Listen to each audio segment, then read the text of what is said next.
বাংলাদেশ এখন বামন হয়ে চাঁদে হাত দেওয়ার কথা চিন্তা ভাবনা করছে। ওদের সমস্ত সময়ে এই যে বাংলাদেশের একটা চ্যানেল রয়েছে না, যে এনটিভি বলে এরকম একটা চ্যানেল রয়েছে, যাই হোক আপনাদেরকে প্রতিবেদনটা দেখাবো, দেখবেন।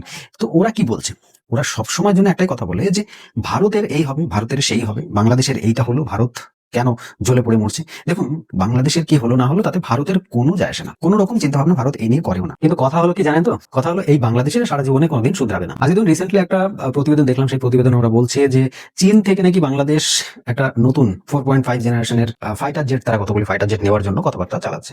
যে ভারতের উঁচু না, ভারতের উঁচুই থাকবে। কেউ যদি একজনকে নিচে নামানোর চেষ্টা করে তাহলে সে কোনোদিন নিজে ওপরে উঠতে পারে না, যত নামানোর চেষ্টা করবে তত সে নিচে নিচে নামবে আরো বেশি। তো ভারত দেখুন একটা জায়গায় পৌঁছে গিয়েছে, অল ওভার দ্য ওয়ার্ল্ডে, সারা বিশ্ব এখন ভারতের একটা মাহাত্ম দেয়। আজকে দেখুন ডোনাল্ড ট্রাম্প এত কিছু করার পরেও ভারতকে কিন্তু অফেন্ড করতে পারছে না। সে কি বলছে বারবার, Narendra Modi India is a good friend, বা আমেরিকা যে ইন্ডিয়ার সঙ্গে বন্ধুত্ব বজায় রাখতে চায়, কিন্তু ডোনাল্ড ট্রাম্পের পার্সোনাল ইগোর জন্য আজকে ভারতের সঙ্গে তার সম্পর্ক খারাপ হয়ে যাচ্ছে।